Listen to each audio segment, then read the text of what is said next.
Hi hello friends, എല്ലാ മുത്തുമണീസിനും നമ്മുടെ സുമി മുബാസ് ടെസ്റ്റി കിച്ചണിലേക്ക് ഹൃദയം നിറഞ്ഞ സ്വാഗതം. എനിക്കിന്ന് ഒരുപാട് സന്തോഷമുണ്ട് കേട്ടോ. അതിലേറെ ചെറിയൊരു ബുദ്ധിമുട്ടുണ്ട്. കാരണം ഞാൻ ഇന്നലെ നമ്മുടെ മഴതോറും മുമ്പേ സീരിയലിൻ്റെ പ്രൊമോ പറഞ്ഞപ്പോൾ എനിക്ക് രോഹിത്ത് എന്നുള്ളൊരു പേര് ഞാൻ ഹരിയുടെ പേരിന് പകരം രോഹിത്തിൻ്റെ പേരാണ് പറഞ്ഞത് കേട്ടോ. എൻ്റെ ഒരു അശ്രദ്ധ കൊണ്ടാണ്. ആദ്യം തന്നെ എല്ലാവരുടെ അതിന് സോറി പറയണേ. പക്ഷേ എനിക്ക് ഒരു കാര്യം സന്തോഷമുള്ള കാര്യം എന്തെന്ന് വെച്ചാൽ എൻ്റെ ആ വീഡിയോ മുഴുവനായിട്ട് എൻ്റെ വ്യൂവേഴ്സ്, എൻ്റെ മുത്തുമണികൾ അത് കേൾക്കുകയും അപ്പോൾ നിങ്ങളത് ശ്രദ്ധിച്ച് എനിക്ക് ആ എനിക്കത് കമൻറ്റിലൂടെ എന്നെ അറിയിക്കുകയും ചെയ്തു. അതെനിക്ക് വലിയ സന്തോഷമാണ്. കാരണം വെച്ചാൽ എൻ്റെ വീഡിയോസിന് കമൻ്റ് എന്നൊക്കെ പറയുന്നത് ഒരു കമൻ്റൊക്കെയാണ് സാധാരണ വരാറ്. അപ്പോൾ ഈ ഒരു മിസ്റ്റേക്ക് എന്നിൽ നിന്നുണ്ടായപ്പോൾ കുറച്ച് പേരൊക്കെ അത് തിരുത്താനായിട്ട് ശ്രമിക്കുകയും കമൻ്റ് ഇടുകയും ചെയ്തു. എന്ന് പറഞ്ഞ് ഞാൻ ഇനി മിസ്റ്റേക്ക് ഉണ്ടാക്കുമെന്നല്ല, പക്ഷെ അങ്ങനെ കമൻറ്റ് വന്നപ്പോൾ ഒരു എന്താ പറയുക, നമുക്ക് ആദ്യമായിട്ടൊക്കെ നമ്മുടെ വീഡിയോസിന് കമൻറ്റ് വരുമ്പോൾ നമുക്കൊരു സന്തോഷം ഉണ്ടാവുമല്ലോ. ആ ഒരു സന്തോഷമാണ് ഞാൻ നിങ്ങളുടെ മുന്നിൽ അറിയിക്കുന്നത് കേട്ടോ. അപ്പോൾ എല്ലാവർക്കും നല്ലൊരു ശുഭരാത്രി പറഞ്ഞുകൊണ്ട് നാളത്തെ മഴതോറും മുമ്പേ സീരിയലിൻ്റെ എപ്പിസോഡ് പ്രൊമോയിലോട്ട് ഞാൻ നിങ്ങളെല്ലാവരെയും ക്ഷണിക്കുകയാണ് കേട്ടോ. അധികം ദീർഘിപ്പിക്കുന്നില്ല. നമ്മുടെ വീഡിയോസൊക്കെ കേൾക്കുന്നതിനോടൊപ്പം തന്നെ എല്ലാവരും ലൈക്ക് അടിക്കാനായിട്ട് ശ്രമിക്കുക. ഒപ്പം തന്നെ നമ്മുടെ സ്റ്റാർ ബട്ടൺ ഹൈപ്പും, പിന്നെ പുതുതായിട്ട് വരുന്നവരൊക്കെ നമ്മുടെ ചാനലൊന്ന് സബ്സ്ക്രൈബും കൂടെ ചെയ്ത് വെക്കുക. അപ്പോൾ ഫസ്റ്റ് കാണിക്കുന്ന ഒരു സീനെന്ന് പറയുന്നത് നമ്മുടെ അലീനയും നമ്മുടെ രോഹിത്തും കൂടെ അമ്പലത്തിലൊക്കെ പോകുന്ന ഒരു ഇതാണ്. അപ്പം അങ്ങോട്ട് പോയപ്പോൾ നമ്മുടെ രോഹിത്തിൻ്റെ മുഖത്തൊരു വല്ലാത്തൊരു ഭയപ്പാടും ഒരു എന്ന് വെച്ചാൽ എങ്ങനെ മറ്റുള്ളവർ എന്നെ കാണുമ്പോൾ അവരെങ്ങനെ റിയാക്ട് ചെയ്യും എന്നൊക്കെയുള്ള ഒരു ചെറിയ ബുദ്ധിമുട്ടും കാര്യങ്ങളൊക്കെ ഉണ്ടായിരുന്നു. പക്ഷേ എത്രത്തോളം മനോധൈര്യം കൊടുത്ത് അലീനയ്ക്ക് രോഹിത്തിനെ പുറത്ത് കൊണ്ടുവരാൻ പറ്റും ആ ശ്രമങ്ങളൊക്കെ അലീന എടുത്തിട്ടുണ്ട്. അങ്ങനെ അലീനയുടെ ആ ഒരു ബലത്തിൽ രോഹിത്തും അലീനയും കൂടെ നടന്നു പോവാണ്. അപ്പോൾ പലരും പല രീതിയിലൊക്കെ ഇങ്ങനെ വീക്ഷിച്ച് ഇങ്ങനെ ഒരു ഇതായിട്ടൊക്കെ നോക്കുന്നു, ഇത് ആ പീഡന കേസിലെ പുള്ളിയല്ലേ എന്നൊക്കെയുള്ള ഒരു രീതിയിൽ. അങ്ങനെ അമ്പലത്തിലോട്ട് പോവാണ്. അങ്ങനെ അമ്പലത്തിലെത്തി നന്നായിട്ട് പ്രാർത്ഥിക്കുന്നുണ്ട്. രോഹിത്ത് മനസ്സ് തുറന്ന് പ്രാർത്ഥിക്കുകയാണ്. താൻ ഇതുവരെ ചെയ്ത എല്ലാ തെറ്റുകളും പുറത്ത് തനിക്ക് നല്ലൊരു ജീവിതം, അലീന ചേച്ചി കാരണം തനിക്ക് ഇങ്ങനെ ഒരു ജീവിതം കിട്ടി, അങ്ങനെയൊക്കെയുള്ള ഒരു കുറ്റബോധം, എല്ലാ തെറ്റുകളും ഏറ്റ് ദൈവത്തിൻ്റെ മുന്നിൽ പറയുന്ന ഒരു സീനാണ്. രോഹിത്തൊക്കെ സത്യം പറഞ്ഞാൽ അമ്പലത്തിലോട്ടൊക്കെ പോയിട്ട് നാളുകളേറെയായി. അമ്പലത്തിൽ പോകാനൊന്നും അവർക്ക് സമയമില്ല. അതുപോലെ അലീന അമ്പലത്തിലെത്തിയിട്ട് രോഹിത്തിന് വേണ്ടിയിട്ടും കുടുംബത്തിന് വേണ്ടിയിട്ടൊക്കെ നന്നായിട്ട് പ്രാർത്ഥിക്കുകയാണ്. രോഹിത്തിൻ്റെ നല്ല രീതിയിൽ നല്ല സ്വഭാവത്തോടു കൂടി ആ കുടുംബത്തിലെ ഒരേ ഒരു ആൺതരിയാണ്. അപ്പം നല്ല രീതിയിൽ വളരാനുള്ള ഒരിതും അവനും കൊടുക്കണേ എന്നൊക്കെ ദൈവത്തിനോട് പ്രാർത്ഥിക്കുകയാണ്. അങ്ങനെ പ്രസാദമൊക്കെ കിട്ടുന്നുണ്ട്. അലീന അതൊക്കെ നെറ്റിയിൽ രോഹിത്തിന് ഇട്ട് കൊടുക്കുന്നുണ്ട്. അങ്ങനെ എന്നിട്ട് അവർ തിരിച്ചു വരെയാണ്. അപ്പോൾ അലീന ചോദിച്ചു, ഇപ്പോൾ എങ്ങനെയുണ്ട് രോഹിത്തെ, ഇപ്പോൾ പുറത്തിറങ്ങി കഴിഞ്ഞപ്പോൾ നിനക്ക് ആ ഒരു ബുദ്ധിമുട്ടൊക്കെ മാറിയോ? കുഴപ്പമില്ല, അലീന ചേച്ചി കൂടെ ഉള്ളതുകൊണ്ട് എനിക്കൊരു ധൈര്യം ഉണ്ടെന്നൊക്കെ പറഞ്ഞു കേട്ടോ. അപ്പോൾ ആ സമയത്ത് റോഡിലൂടെ ഇങ്ങനെ പോകുമ്പോൾ അവിടെ സൈഡിൽ നിന്നവർ പറയുന്നുണ്ട്, എടാ ഇത് മറ്റേ പീഡന കേസിൽ അവനല്ലേടാ, ഇവനൊക്കെ പണം ഉണ്ടെങ്കിൽ എന്തേ പുറത്തിറങ്ങിക്കൂടെ എന്നൊക്കെയുള്ള ഓരോ മുറുമുറുത്ത വർത്തമാനം കേട്ടോ. അലീന ഒന്നും നോക്കിയില്ല. രോഹിത്തിൻ്റെ കൈ പിടിച്ചിട്ട് നേരെ അവന്മാരുടെ അടുത്ത് ചെന്നിട്ട് 4 നല്ല വർത്തമാനം അങ്ങോട്ട് പറഞ്ഞു കൊടുത്തു. എന്ന് വെച്ചാൽ അലീനയ്ക്ക് അറിയാം രോഹിത്ത് ഒരു തെറ്റും ചെയ്തിട്ടില്ല എന്നുള്ള കാര്യം. അപ്പോൾ പിന്നെ സത്യം മറ്റുള്ളവരുടെ മുന്നിൽ തല ഉയർത്തിക്കൊണ്ട് തന്നെ സംസാരിക്കാൻ അലീനയ്ക്ക് സാധിക്കും. അലീനയുടെ ആ സംസാരം കേട്ടപ്പോൾ രോഹിത്ത് ഞെട്ടിത്തെറിക്കുകയാണ്. കാരണം അവരെയൊക്കെ മുന്നിൽ അങ്ങോട്ട് നല്ല രീതിയിൽ അങ്ങോട്ട് അലീന അങ്ങോട്ട് പെർഫോം ചെയ്യണം. കാര്യം അവൻ ഒരു നിരപരാധി ആയതുകൊണ്ടാണ് അവനെ കോടതി വെറുതെ വിട്ടേക്കുന്നത്, അല്ലാണ്ട് പണത്തിൻ്റെ മീതെ അവനെ വിട്ടേക്കണമല്ല. അവൻ തെറ്റ് ചെയ്തിട്ടില്ല എന്ന് കോടതിക്ക് മനസ്സിലായതുകൊണ്ടാണെന്ന് പറഞ്ഞ് അവരുടെ അടുത്ത് ഭയങ്കരമായിട്ട് അങ്ങോട്ട് സംസാരിച്ച് അങ്ങോട്ട് ഇടിച്ച് അങ്ങോട്ട് കയ്യിലങ്ങോട്ട് കൊടുക്കുകയാണ്. ഇത് കണ്ടപ്പോൾ രോഹിത്തിന് ഭയങ്കര സന്തോഷമാവുകയാണ്. കാരണം അലീന ചേച്ചിയുടെ ആ ഒരു ധൈര്യം, ഈ ധൈര്യമാണ് തനിക്കും വേണ്ടത് എന്നൊക്കെ ഉള്ള രീതിയിൽ രോഹിത്ത് അതൊക്കെ ഇങ്ങനെ ആ ഒരു രീതിയിൽ എടുക്കുകയാണ് കേട്ടോ. അങ്ങനെ അതിനുശേഷം അവൻ്റെ കയ്യും പിടിച്ച് രോഹിത്തിനെയും കൊണ്ട് അലീന തിരിച്ച് നടക്കുകയാണ്. എന്നിട്ട് പറഞ്ഞു, അതെ, മറ്റുള്ളവരുടെ മുന്നിൽ നമ്മൾ തെറ്റ് ചെയ്തിട്ടില്ലെങ്കിൽ തല ഉയർത്തി തന്നെ നമ്മൾ സംസാരിക്കണം എന്നൊക്കെ പറഞ്ഞ് രോഹിത്തിന് കുറേ ഉപദേശമൊക്കെ കൊടുക്കുകയാണ്. ഇതും കൂടെ കണ്ടു കഴിഞ്ഞപ്പോൾ രോഹിത്തിന് വല്ലാത്തൊരു ധൈര്യവും ഒരു ആത്മവിശ്വാസമൊക്കെ തോന്നി. പക്ഷേ എന്നിട്ട് മനസ്സിൽ ഓർക്കണം, ഇതെല്ലാം അലീന ചേച്ചി കാരണമാണ്. താൻ അല്ലെങ്കിൽ ഈ ജയിലിൽ കിടക്കേണ്ടി തന്നെ വരുമായിരുന്നു. ജയിലിൽ കിടന്നാലും താൻ ഏതെങ്കിലും കാലത്ത് വെളിയിലിറങ്ങിയാലും തൻ്റെ അവസ്ഥ എന്താ, തൻ്റെ ജീവിതം എന്തായി തീരും. അപ്പോൾ ഇതിനെല്ലാം നന്ദി പറയേണ്ടത് അലീന ചേച്ചിയോടാണ് എന്നൊക്കെയുള്ള ഒരു ചിന്തയിലാണ് രോഹിത് ഇങ്ങനെ വരുന്നത്. അങ്ങനെ അങ്ങോട്ടും ഇങ്ങോട്ടും അവർ പല കാര്യങ്ങളൊക്കെ പറയുന്നുണ്ട്. അലീന രോഹിത്തിന് എത്രത്തോളം മനോധൈര്യം കൊടുക്കാൻ പറ്റുമോ ആ രീതിയിലൊക്കെ മനോധൈര്യവും കൊടുക്കുന്നുണ്ട്. അങ്ങനെ അവർ വീട്ടിലെത്തുകയാണ്. ഈ വീട്ടിലെത്തുന്ന സമയം നമ്മുടെ വൈജയന്തി ഇത് കാണേണ്. അലീന രോഹിത്തിനെയും കൊണ്ട് അമ്പലത്തിൽ പോയിട്ട് തിരിച്ചു വരുന്നത്. പിന്നെ പറയാനുണ്ടോ, അടിമുടി അങ്ങോട്ടൊരു വിറയാണ്. എൻ്റെ മകനെ അവൾ കയ്യിലെടുത്തു എന്നുള്ള രീതിയിൽ. എന്നിട്ട് രോഹിത്തിൻ്റെ അടുത്ത് നീ എവിടെ പോയതാടാ? അപ്പോൾ പറയും ഞാൻ അമ്പലത്തിൽ പോയതാ അമ്മയെന്ന് പറയും. അനി എവിടെ കൂടെയാണോ, വേലക്കാരികളെ കൂടെയാണോടാ നീ പോണേന്നൊക്കെ പറഞ്ഞിട്ട് രോഹിത്തിനെ അങ്ങോട്ട് ഫയർ ചെയ്യണം കേട്ടോ. അപ്പോൾ രോഹിത് പറഞ്ഞു അതിന് അമ്പലത്തിലല്ല അമ്മേ, അലീന ചേച്ചിയുടെ കൂടെയല്ലേ ഞാൻ പോയത് എന്നൊക്കെ പറയുന്നുണ്ട്. അവൻ്റെ ഒരു അലീന ചേച്ചി. അപ്പോൾ അലീന ചോദിച്ചു മേഡം അമ്പലത്തിലല്ലേ പോയത്, അതൊരു തെറ്റാണോ, അമ്പലത്തിൽ പോകുന്നത് അത്രമാത്രം തെറ്റാണോ എന്നുള്ള രീതിയിലൊക്കെ ചോദിക്കുന്നുണ്ട്. പക്ഷേ വൈജയന്തി വിട്ടു കൊടുക്കില്ല. വൈജയന്തിക്ക് വല്ലാണ്ട് അങ്ങോട്ട് ഇറിറ്റേഷൻ കയറുകയാണ്.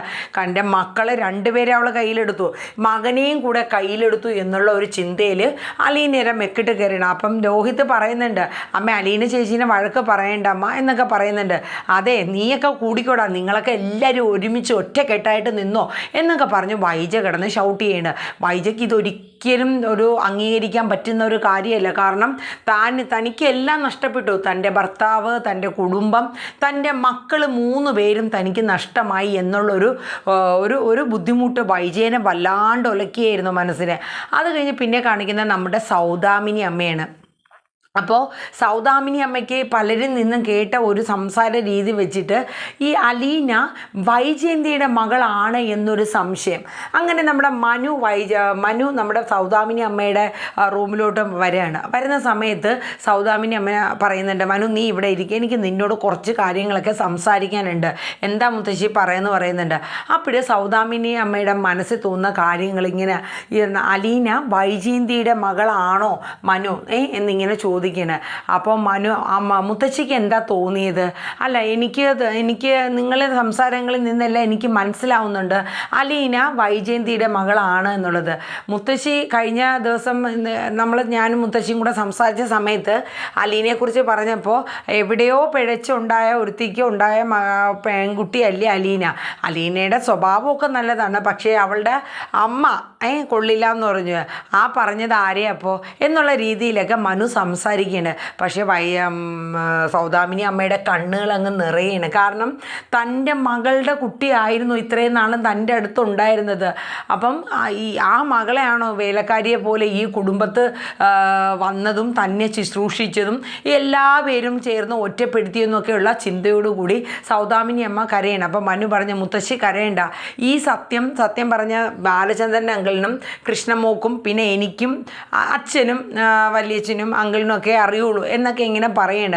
ഇവിടെ അമ്മയ്ക്കോ അല്ലെങ്കിൽ വൈജയന്തി ആൻറ്റിക്കോ ഒന്നും ഈ സത്യം അറിയില്ല, അവരറിയിച്ചിട്ടില്ല എന്നിങ്ങനെ പറയണം. കാരണം അത് അറിഞ്ഞു കഴിഞ്ഞാൽ ഒരു പക്ഷേ ആൻറ്റി അതെങ്ങനെ എടുക്കും എന്നുള്ളതൊന്നും പറയാൻ പറ്റില്ല.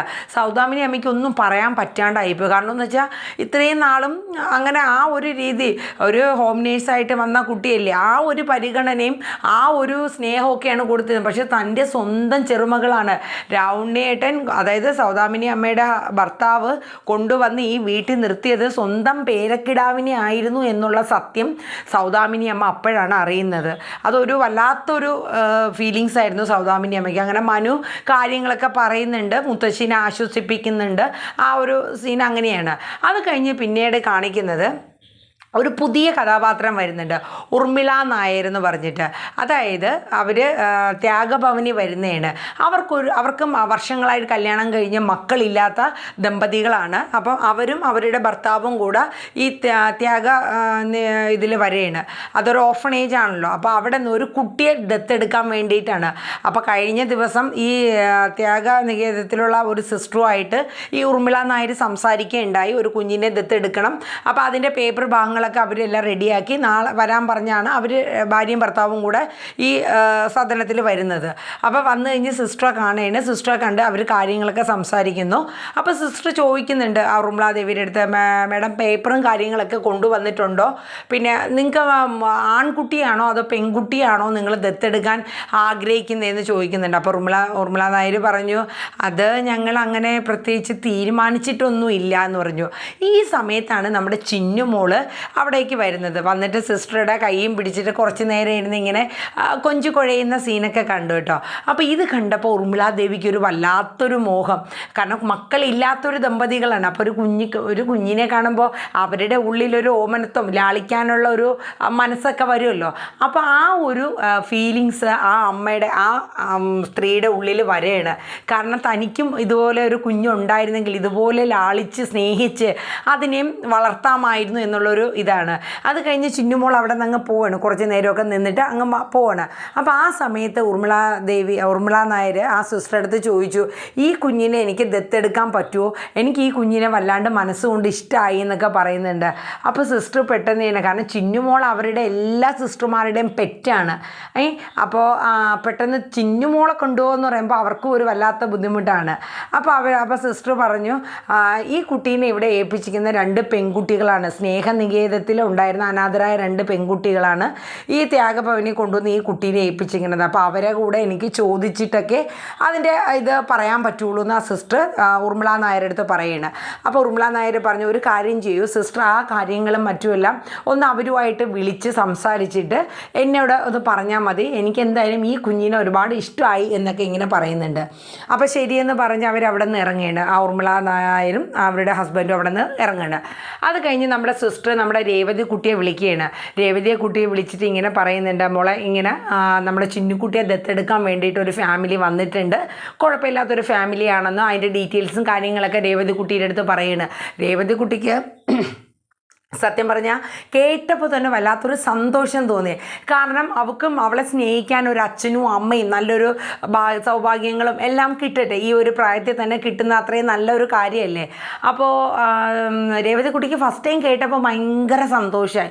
പക്ഷെ പിന്നീടൊരു സങ്കടം. കാര്യമെന്ന് വെച്ചാൽ എപ്പോൾ വേണമെങ്കിലും ചിന്നുമോളെ കാണണമെന്ന് തോന്നുമ്പോൾ ഓടി വന്ന് ഈ ത്യാഗഭവനി വരുമ്പോൾ കാണാമായിരുന്നു. ഇനിയിപ്പം ഒരു ഫാമിലി ദത്തെടുത്ത് കഴിയുമ്പോൾ അങ്ങനെ ഒരു കൂടിക്കാഴ്ചയ്ക്ക് സാധ്യത കുറയുമല്ലോ എന്നുള്ളത് ഓർത്തിട്ട് രേവതി കുട്ടിക്ക് ഭയങ്കര ഒരു വിഷമവും തോന്നി. ഏറ്റവും കൂടുതൽ ചിന്നുമോളുടെ കാര്യങ്ങൾ ആ സ്നേഹനികേതത്തിൽ നോക്കിയിരുന്നത് നമ്മുടെ രേവതി കുട്ടിയാണ്. അപ്പോൾ അതുകൊണ്ട് രേവതി കുട്ടി അലീനെക്കാട്ടിലും കൂടുതൽ, രണ്ടുപേർക്കും ഒരുപോലെ ഇഷ്ടമാണ് എങ്കിലും ഏറ്റവും കൂടുതൽ ബുദ്ധിമുട്ട് രേവതി കുട്ടിക്കാണ്. അപ്പോൾ ആ സീൻ അങ്ങനെയൊക്കെ ആയിട്ട് കാണിക്കുന്നുണ്ട്. അത് കഴിഞ്ഞ് പിന്നീട് കാണിക്കുന്നത് നമ്മുടെ അലീന, നെടുമ്പുരക്കൽ വീടാണ്. അലീന ഫുഡൊക്കെ ഉണ്ടാക്കി ലഞ്ചും കാര്യങ്ങളൊക്കെ റെഡിയാക്കി എല്ലാവരെയും ഫുഡ് കഴിക്കാനായിട്ട് വിളിക്കുന്നുണ്ട്. അപ്പോൾ കൃഷ്ണമോളെ വിട്ട് മാഡത്തിനെ വിളിയെന്ന് പറഞ്ഞിട്ട് പറയുന്നുണ്ട്. അപ്പം കഴിക്കുമോ, വൈജയന്തിക്ക് വാശി, താൻ പിടിക്കണ കൊമ്പിന് 3 കൊമ്പാണ് എന്നുള്ള രീതിയിൽ നിൽക്കുന്ന ആളാണ്. വെളിയിൽ നിന്ന് ഫുഡ് ഓർഡർ ചെയ്ത് കഴിക്കലാണ്, വിളിച്ചിട്ടും കാര്യമില്ല. എന്തായാലും അലീന പറഞ്ഞ് കൃഷ്ണമോള് ചെന്ന് വിളിച്ചു. അങ്ങനെ ഫുഡെല്ലാം എടുത്തു വെച്ചു. അപ്പോൾ നമ്മുടെ രോഹിത്ത് മേളിലാണ്. അപ്പോൾ ഇനി മുതൽ താഴെ വന്ന് കഴിക്കണമെന്നുള്ളത് അലീന പറഞ്ഞ് വെച്ചൊക്കെയാണ്. അപ്പോൾ കൃഷ്ണമോള് ചെന്ന് വിളിച്ചു, രോഹിത്തേട്ടാ ഫുഡ് കഴിക്കാൻ നമുക്ക് അച്ഛൻ വിളിക്കണമെന്ന് പറഞ്ഞു. അത് ഞാൻ ഇവിടെ ഇരുന്നാൽ പോരാ, അച്ഛൻ വിളിക്കുക, എല്ലാവരും ഒരുമിച്ചിരുന്ന് കഴിക്കാമെന്ന് പറഞ്ഞ് കൃഷ്ണമോള് ചെന്ന് വിളിച്ചു. അപ്പോൾ കൃഷ്ണമോള് വന്നതിൻ്റെ പുറകെ തന്നെ നമ്മുടെ രോഹിത്ത് വരെയാണ്, എത്രയോ നാളുകൾക്ക് ശേഷം. അപ്പോൾ വരുന്ന സമയത്ത് രോഹിത്തിൻ്റെ മനസ്സിലും ആ മുഖത്തൊക്കെ ഒരു ബുദ്ധിമുട്ടുണ്ട്. കാരണം എല്ലാവരോടും ഒരുമിച്ചിരുന്ന് കൂടി ഭക്ഷണമൊക്കെ കഴിച്ചിട്ട് നാളുകളേറെ ആയല്ലോ. അപ്പോൾ അതിൻ്റെ ഒരു ബുദ്ധിമുട്ടും ചമ്മലും കാര്യങ്ങളൊക്കെ രോഹിത്തിൻ്റെ മുഖത്തുണ്ടായിരുന്നു. പക്ഷേ ബാക്കി നമ്മുടെ ബാലചന്ദ്രനും ബബിതയും കൃഷ്ണമോളും ആ ഒരു മൈൻഡേ കൊടുത്തില്ല.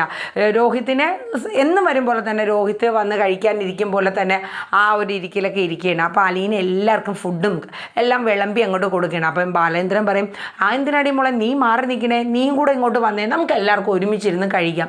അപ്പോൾ ഇവരുടെ ഈ സംസാരവും സംഭാഷണവും ഒക്കെ നമ്മുടെ വൈജയന്തി അവിടെ ഇരുന്ന് അങ്ങ് കേൾക്കുകയാണ്. വൈജയന്തിക്ക് അങ്ങോട്ട് സഹിക്കണില്ല. എന്ന് വെച്ചാൽ തൻ്റെ കുടുംബം മുഴുവൻ അവളുടെ ഒരു അധീനതയിലായി എന്നുള്ളൊരു ആ ഒരു മൈൻഡാണ്. സഹിക്കാൻ പറ്റുന്നില്ല വൈജയന്തിക്ക്. എന്താ ചെയ്യണേ, തനിക്ക് തൻ്റെ മക്കളും ഭർത്താവും എല്ലാം ഇപ്പം തൻ്റെ സ്ഥാനത്ത് അവളാണ് എന്നുള്ളൊരു മൈൻഡിലൊക്കെ പല ചിന്തകൾ ഇങ്ങനെ വൈജയന്തി ചിന്തിക്കുകയാണ് കേട്ടോ. ഈ സമയത്ത് അലീനയും അവരോടൊപ്പം ഇരിക്കുകയാണ്. അങ്ങനെ ആദ്യം സംസാരിക്കുമ്പോൾ എല്ലാവരും ഒരുമിച്ചൊക്കെ ഇരുന്ന് അവർ പല കാര്യങ്ങളൊക്കെ ഇങ്ങനെ പറയുന്നുണ്ട്. അപ്പോൾ രോഹിത്തിനൊരു സ്റ്റാർട്ടിങ് ട്രബിൾ ഉണ്ടായിരുന്നു. പക്ഷേ കൃഷ്ണമോളും ബബിതയെ അതങ്ങ് മാറ്റി കൊടുക്കുകയാണ്. അവർ പല തമാശകളൊക്കെ പറഞ്ഞ് ഭക്ഷണത്തിൻ്റെ കാര്യങ്ങളൊക്കെ പറഞ്ഞ് രോഹിത്തിനെ അതിലോട്ട് അങ്ങോട്ട് ഇൻവോൾവ് ചെയ്ത് അങ്ങ് ചെയ്യിപ്പിക്കുകയാണ്. എന്നുവെച്ചാൽ മൈൻഡ് അങ്ങ് മാറ്റി രോഹിത്തിനെയും കൂടെ അതിലോട്ട് അങ്ങ് ഇൻവോൾവ് ചെയ്ത് അങ്ങ് എടുക്കുകയാണ്. അങ്ങനെ രോഹിത്തിൻ്റെ ആ ഒരു സ്റ്റാർട്ടിങ് ട്രബിളൊക്കെ അങ്ങ് മാറി. പിന്നെ എല്ലാവരും ഒരുമിച്ചിരുന്ന് അങ്ങോട്ട് ആഹാരമൊക്കെ കഴിക്കുകയും വിളമ്പി കഴിക്കണം. എല്ലാവരും ഒരുമിച്ച് സന്തോഷത്തോടെ ഭക്ഷണം കഴിച്ച് മാറണം. അപ്പോൾ രോഹിത്ത് കൈ കഴുകാനായിട്ട് പോണ സമയത്ത് കൃഷ്ണമോൾ ഓടിച്ചെന്ന് രോഹിത്തിൻ്റെ കയ്യിൽ പിടിച്ചിട്ട് പറഞ്ഞു, ഞാൻ ഈ ഒരു സ്നേഹം അല്ലെങ്കിൽ ഇങ്ങനെ ഒരു ഇരിക്കൽ എത്ര കൊതിച്ചിട്ടുണ്ടെന്ന് രോഹിത്തേട്ടനെ അറിയാവോന്ന്. കാരണം കൃഷ്ണമോൾക്ക് അങ്ങനെയാണ്.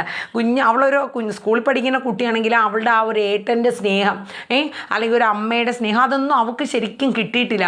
രോഹിത്തിൻ്റേതായിട്ടുള്ള ഒരു ലോകത്തായിരുന്നു, ഹരിയായിട്ടുള്ള കൂട്ടുകെട്ടും ഒക്കെ ആയിരുന്നു. അപ്പോൾ ഈ ഒരു സ്നേഹം ഇങ്ങനെ ഒരുമിച്ചിരുന്ന് നമ്മളൊക്കെ കൂടുന്ന ഒരു സ്നേഹം ഞാൻ എന്തോരം മിസ് ചെയ്തിട്ടുണ്ടെന്ന് അറിയാവോ എന്ന് പറയും. ഇത് കേൾക്കുമ്പോൾ രോഹിത്തിന് അങ്ങനെ വല്ലാണ്ടൊരു ബുദ്ധിമുട്ടാണ്. രോഹിത്ത് കൃഷ്ണമോളെ അങ്ങ് ചേർത്ത് പിടിക്കുകയാണ്. ഈ ഒരു കാഴ്ച നമ്മളെ ബാലചന്ദ്രൻ കാണുകയാണ്. എന്നുവെച്ചാൽ കൂടപ്പിറപ്പുകൾ തമ്മിൽ മാനസികമായിട്ടുള്ള ഒരു അടുപ്പം അവരിലുണ്ടായി. അത് അലീന കാരണമാണ്.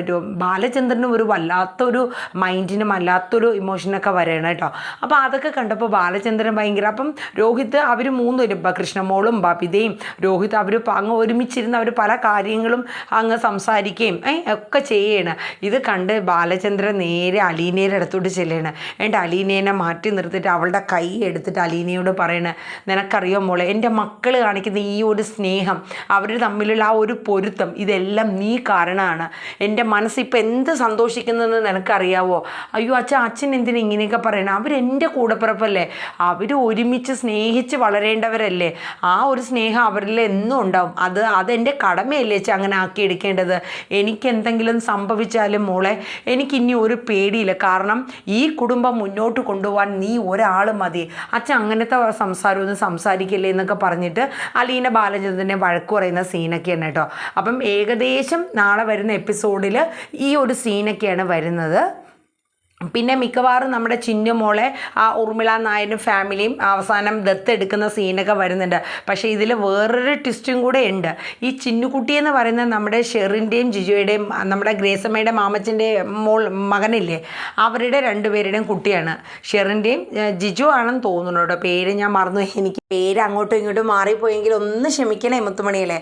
അപ്പോൾ അവരുടെ രണ്ടുപേരുടെയും കുട്ടിയാണ് നമ്മുടെ ചിന്നുകുട്ടി. ഒടുവിൽ ചിന്നുകുട്ടീനെ ഈ ഉർമിള നായർ ദത്തെടുക്കുമെങ്കിലും ആ കുട്ടിയെ തിരിച്ചു കിട്ടാൻ വേണ്ടിയിട്ട് നമ്മുടെ ഗ്രേസമ്മയും മാമച്ചനൊക്കെ ശ്രമിക്കുന്നുണ്ട്. പിന്നെ അത് കൂടാണ്ട് പിന്നെ നമ്മുടെ വൈജയന്തി ഭയങ്കര സീനും കാര്യങ്ങളൊക്കെ കുടുംബത്തുണ്ടാക്കുകയാണ്. പിന്നെ ഇത് കൂടാണ്ട് നമ്മുടെ മനു നമ്മളെ അലീനയെ കാണാൻ വേണ്ടി വരുന്നുണ്ട്. കാരണം നമ്മുടെ ഹരിക്ക് വേണ്ടിയിട്ട് ശരണ്യരുടെ അടുത്ത് ഒന്ന് റെക്കമെൻഡ് ചെയ്യിപ്പിക്കാൻ വേണ്ടി ഗംഗാധരൻ അങ്കിൾ പറഞ്ഞിട്ടുണ്ട്. എങ്കിലും മനുവും കൂടെ ഹരിക്ക് വേണ്ടി റെക്കമെൻഡ് ചെയ്യാൻ വേണ്ടി അലീനയുടെ അടുത്ത് വരുന്നുണ്ട്. ശരിക്കും പറഞ്ഞാൽ മനുവിന് ഭയങ്കര ടെൻഷനും കാര്യങ്ങളൊക്കെ ഉണ്ട്. അലീന അതെങ്ങനെ ഉൾക്കൊള്ളും എന്നൊക്കെയുള്ള ഒരു ടെൻഷനും കാര്യങ്ങളൊക്കെ ഉണ്ട്. എങ്കിലും രണ്ടും കൽപ്പിച്ച് തന്നെ മനു നെടുമ്പുരക്കൽ വീട്ടിൽ അലീനയുടെ അടുത്ത് വരുന്നുണ്ട് ഈ ഒരു കാര്യത്തെക്കുറിച്ച് സംസാരിക്കാനൊക്കെ ആയിട്ട്. അപ്പം നമുക്ക് കാത്തു തന്നെ ഇരിക്കാം പുതിയ വിശേഷങ്ങൾ എന്തൊക്കെയാണെന്ന്.